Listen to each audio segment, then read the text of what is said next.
Hello, this is Mark Wildman of Wildman Athletica, and today we are going to work on a kettlebell monster lift, the double kettlebell clean press squat. Double kettlebell training is essentially the equivalent of barbell training, but with two independently moving weights. This causes you to have more stability overall in your body because you could accidentally move out of phase, and it requires your hands to be further together in the overhead position. It changes what you would do with Olympic lifting to something else. You're always working on the fundamentals in athletic training: a deadlift pattern, a squat pattern, and an overhead press pattern. This version, the clean press squat, changes from the normal version that people do a lot, which is clean squat press. Essentially, you're changing the order, which changes the breathing, which changes the demand, which changes the coordinated skill. To set up for our double kettlebell clean, we get our kettlebells all the way together. Step outside to set your distance. Our feet should be generally straight ahead. Depending on the hip mobility in your squat, your feet may turn out a little bit with double kettlebells. Turnout isn't necessary with single bells because your feet are directly under your shoulders. With double bells, because you're a little bit wider, depending on how tall you are or how long your levers are, you may turn out slightly. Step back from the bells 12 to 18 inches. At the top of every movement, straighten your legs all the way out. Squeeze your quads, squeeze your glutes, drive your rib cage down. For every kettlebell lift, focus on those three things: quad, glute, rib cage down. Then think lats, drive the shoulders away from the ears. Thumbs point towards the sky, thumbs point down. Get down to the bell, lean back away from the weight. Drive the shoulders away from the ears to fire the lats. Double clean. Push the weight back, get to our rack position. The kettlebell handles touch in front. Your fingers should be pointed towards the sky, elbows in as much as possible. We are not going to have bent wrists at all. That is a barbell movement. With kettlebells, we can have our skeleton line up directly underneath the weights. After the press, open the shoulders, drive straight up to overhead lockout, squeeze the glutes. Bring the weights down, fold them in, add in the squat. Sit back away from the weight, make your spine as vertical as possible. Stand up, squeeze the glutes, straight legs. Clean, push the weights back, handles touch, wrist flat. Press, double overhead, drive the chest forward, bring the weights down, squat. Get down, lean back away from the weights, get as tall as possible.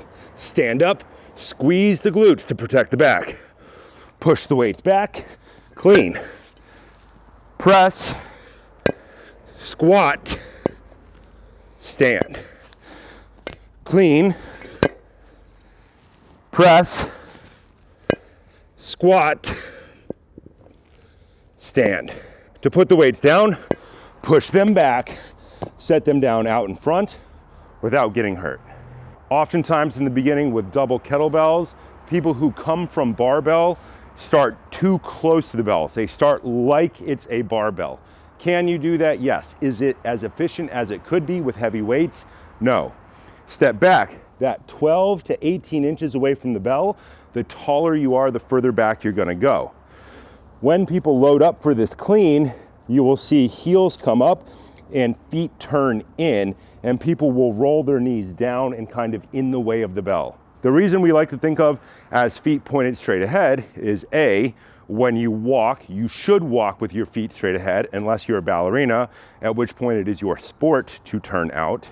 But by pointing our feet generally straight ahead, we are keeping our legs in a straight line so that they are not passing in front of the kettlebell. Different barbellers or athletes will have different foot position based on their previous training, but in general, feet straight ahead, 12 to 18 inches back, and keep the heel on the ground. The knee should not be translating forward at the bottom of the movement in front of the feet. Think back so that you're using your glutes to drive the weight forward. The further forward your knees drive, the more quad you're using. There are some sports that do that athletically. For kettlebell, we're focusing on the posterior chain, the muscles in the back of our body. When people do the clean, They also might mess up their arm position. The arm touches the inside of the leg all the way at the top.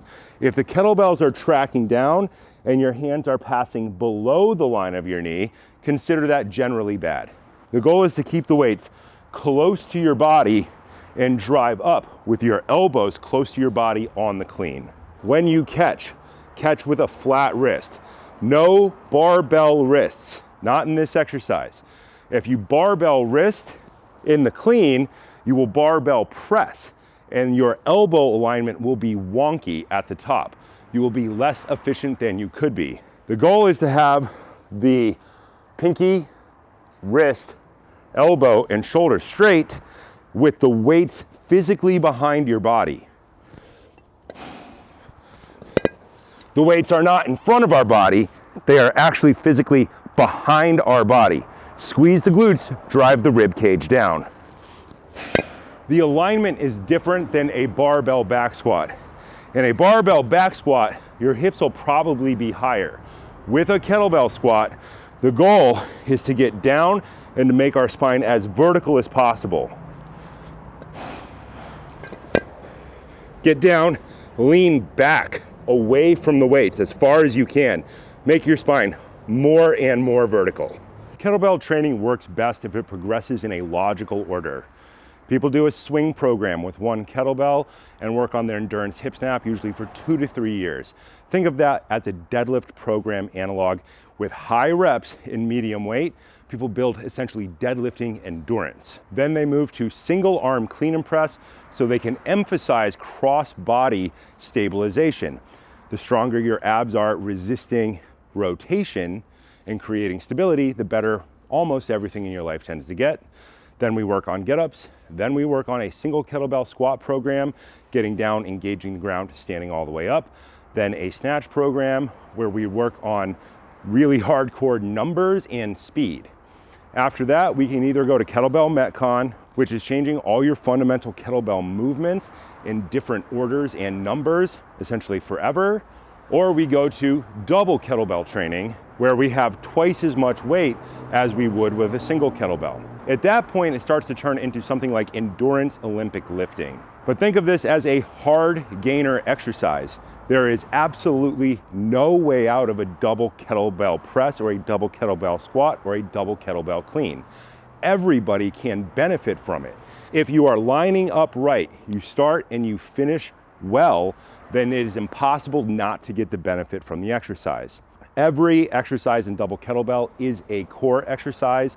The ranges of movement tend to be more extreme than most athletes are used to, and that is a good thing. The more mobility and strength you have at the bottom of your squat, the better it is overall. This is what you might call a Herculean body developer.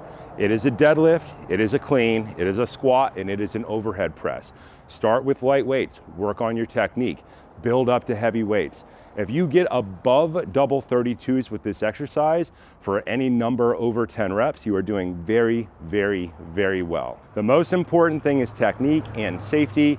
If you get hurt because you try to go too heavy too soon, you're just robbing future training from yourself. The most important thing is safety so that you can train again tomorrow.